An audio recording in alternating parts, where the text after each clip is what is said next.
You know when it becomes ghee when you can see the bottom of the pan. Right now it's clarified butter. All of this foam right here will eventually sink to the bottom,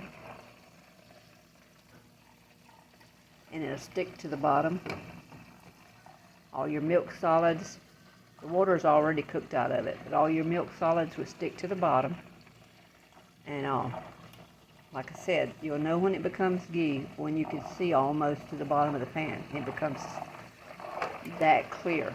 You never scoop down to the bottom of the pan when you're moving your clarified butter, because you want those milk solids to stay on the bottom. You don't want them to mix in with this top layer. And some people scoop this foam off, and some people just let it cook until it falls to the bottom.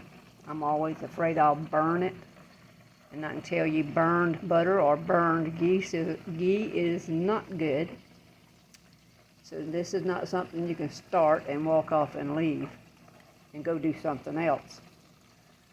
This is something you have to stay on top of. And I'm going to dip off.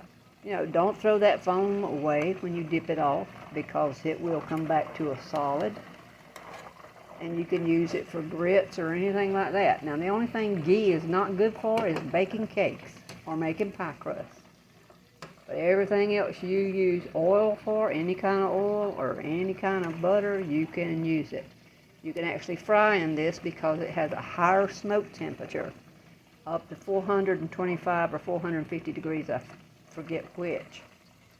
This is 4 pounds of butter here. And we should get about 5 or 6 half pints of ghee. Yeah, it's expensive to make it, and it's very expensive if you buy it from the store. But this is one way to preserve your butter and not have to put it in your refrigerator or your refrigerator. And you can still use it for anything but baking. It's not good for baking pie crust. Now, you could use it in a cake. I haven't tried it, but pie crust, it needs the water that was all in the butter, the pie crust does. So I'm just giving you a little instructions. Most of you probably already know how to do this.